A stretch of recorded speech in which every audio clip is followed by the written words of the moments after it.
service. The same thing with the police. The same thing with the Ministry of Education or Science or whatsoever you call it. Youth. Now, if the Americans was built by youth, Nigeria was also built by youth. Have no leader.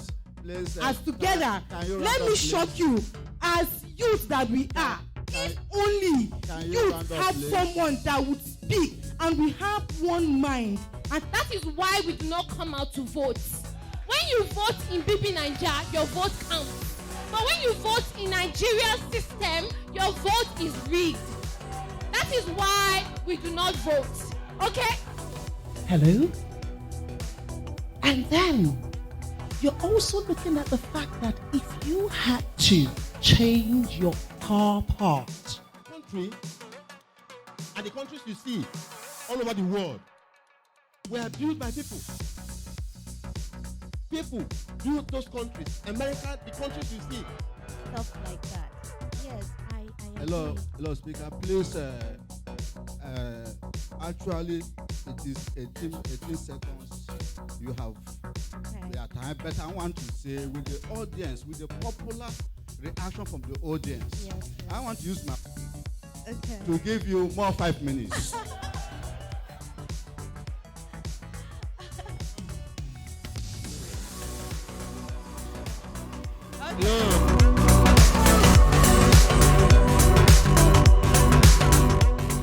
Our youth are advanced more than people. If you see them watching BB Nigeria, not like I subscribe to it, it's because they have been programmed. The youth have been programmed by God to be more relaxing and to make money easier.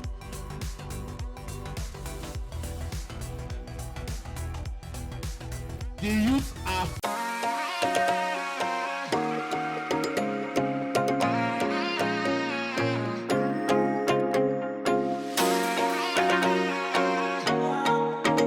Let me spend the first 2 minutes answering. What's your name again? Sorry, sister. Sarah and Pastor Chinedu. Chinedu. I actually came with a series of statistics here. And of course, I stand with the fact that the Nigerian youths are not lazy at all. First of all, you know, I like how she put it. She said the youths are not building. Eh? They are lazy and they're not building. I'm an architect. How do you build?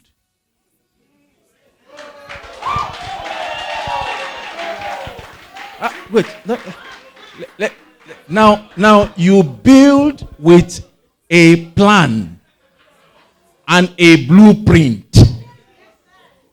What blueprint have you given the youth?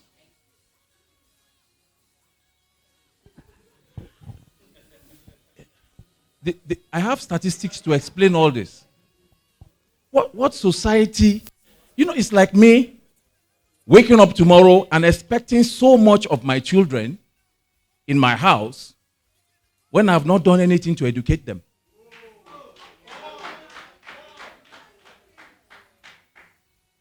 Ella, stand up. Stand up. Ella is my first daughter. You see that lady? She is not an architect. I had a project in Lagos, a very challenging project in Lagos. I can say it. If you know Pastor Tunde Bakare, I just finished building his auditorium in Okpebi. Now, in the midst of that construction site, I fell sick. I lost my younger brother and I felt very ill.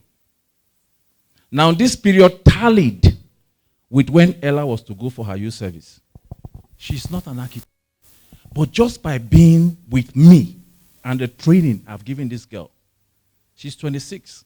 She went to the site and completed her project.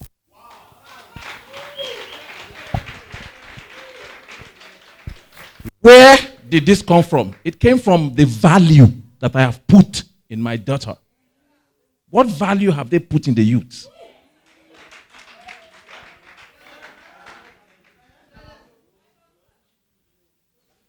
I am not shifting blame. I am saying that we collectively, it's all of us together.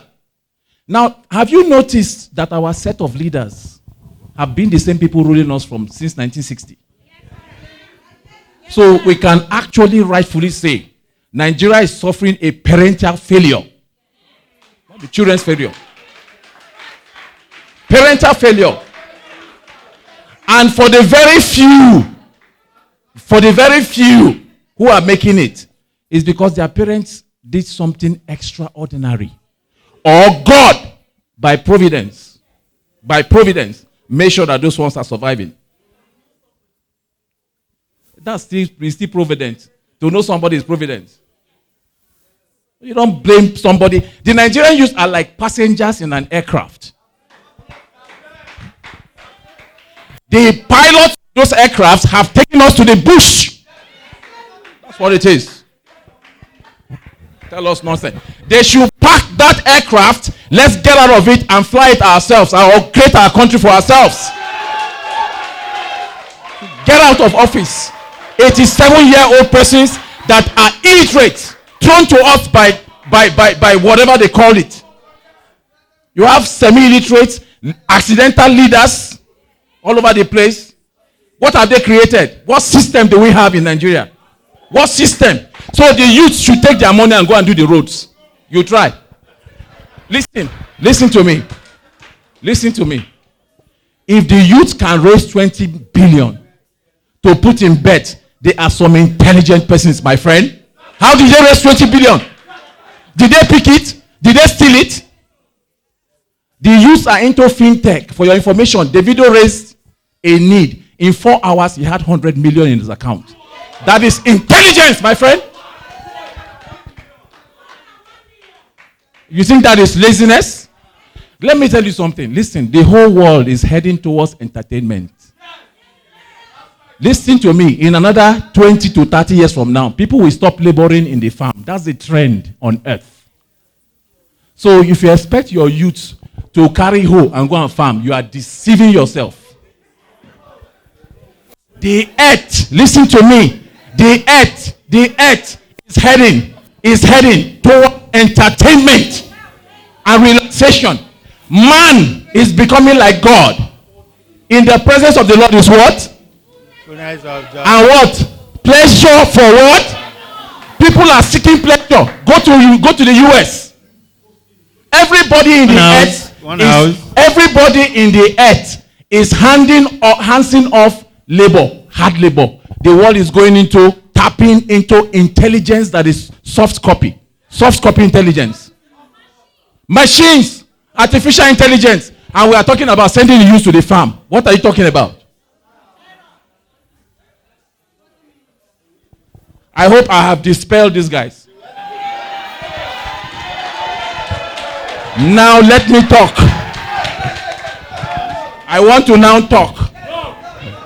Hello, please. I know that I'm enjoying the lecture. I want to talk. Please, can you allow the speaker to continue? I want to now talk. Please. So listen to me. I want to talk.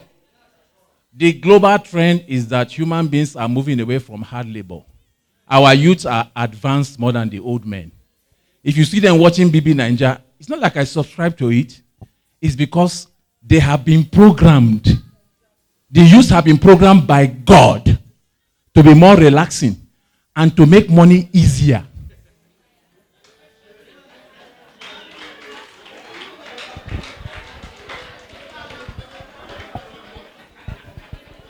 The youths are fintech experts. They sit down in their room like flutter waves and sell the business for $200 million. Sweatless. Poverty is not everywhere. Please don't be deceived. Don't be deceived. Let me tell you what will remove the poverty. By the time we take away those 87-year-olds.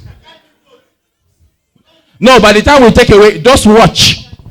You are even describing a present situation that is changing. Stop interjections, please. Stop interjections. He is describing a present situation that is changing.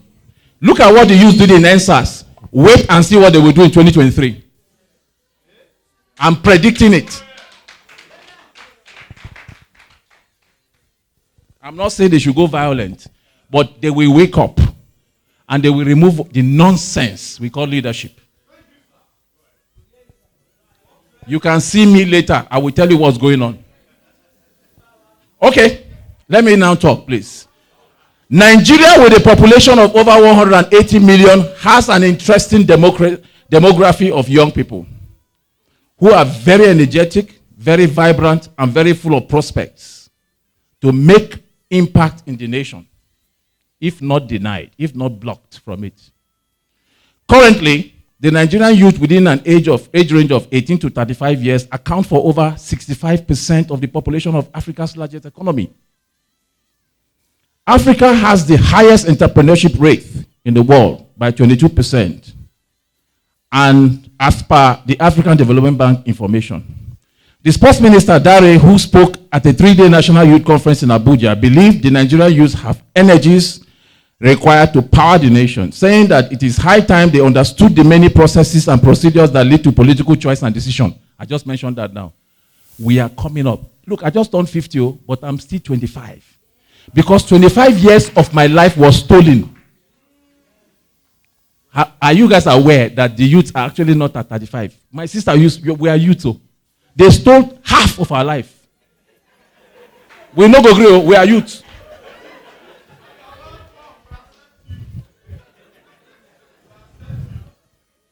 Now, tech and ICT GDP. We are comparing GDPs now. That's why I brought this. I brought a whole 31 slides. I took time. When he mentioned to me, I said, this is it's a very sensitive talk. I must prove my points with facts. So I went into research. The tech boom in recent years has led to a sprawling array of new tech startups and a vibrant ecosystem of youths dictating this sector. Anyway, for your information, I won a national award for designing a tech system called C4ISR. C4ISR is Command Control Communication Systems for surveillance and reconnaissance for the Nigerian Armed Forces. The president gave me a national award.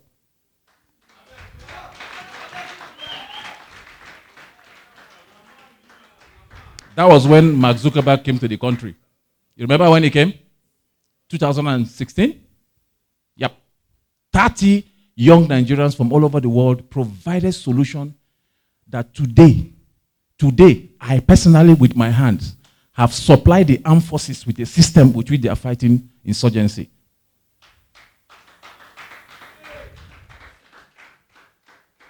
It's not yet perfected. But it came from a young man. And it came from outside the existing system. Existing system that who provided? Who set up? People who have been ruling since 1960. Recycling themselves. The tech boom in recent years has led to a sprawling array of new tech startups and a vibrant ecosystem of youth dictating this sector. In the latest NBC report, ICT sector contributed 17.92% of the GDP. Can you see that? ICT alone, the youths, 17.92% of the GDP. And we are lazy.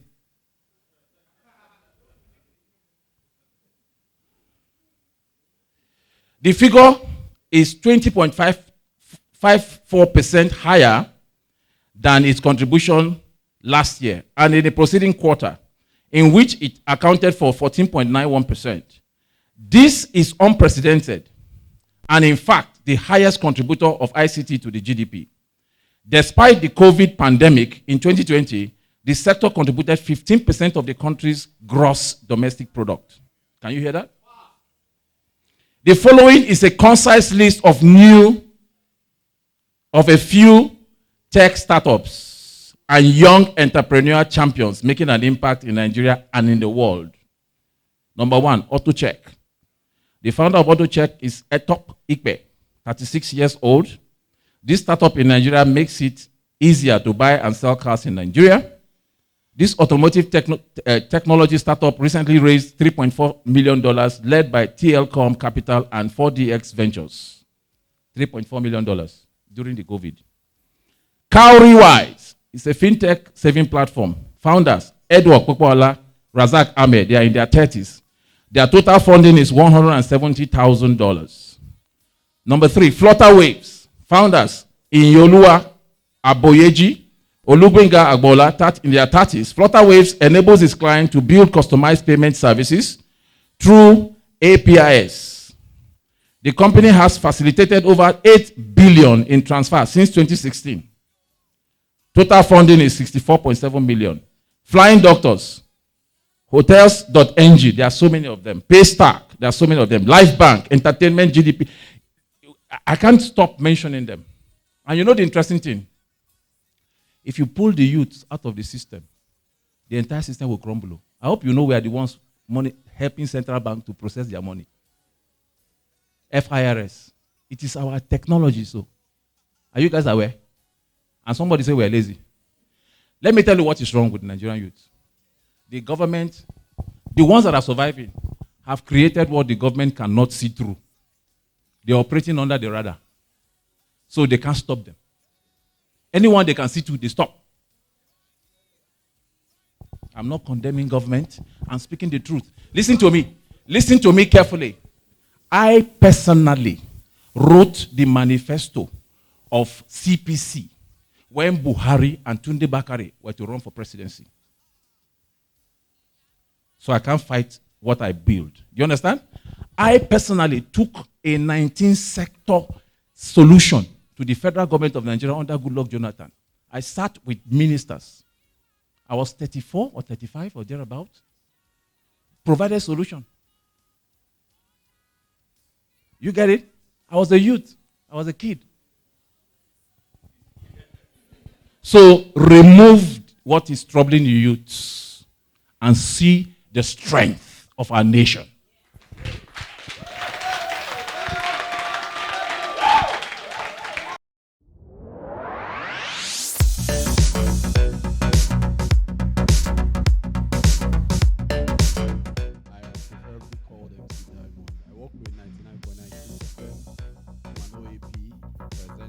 Service. The same thing with the police, the same thing with the Ministry of Education or Science or whatsoever you call it. Youths.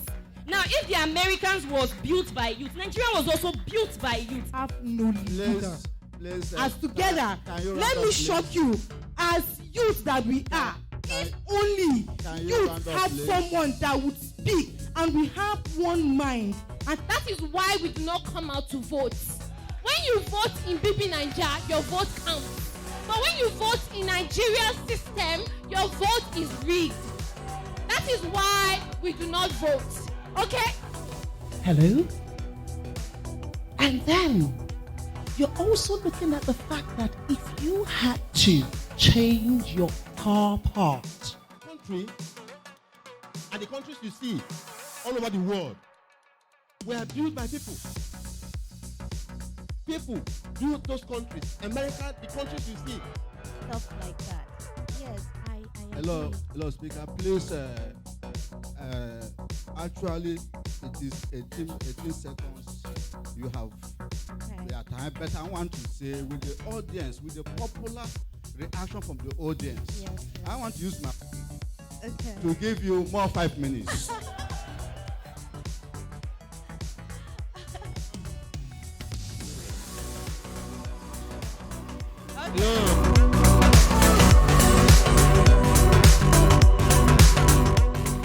Our youth are advanced more than people. If you see them watching BB Nigeria, not like I subscribe to it. It's because they have been programmed. The youth have been programmed by God to be more relaxing and to make money easier.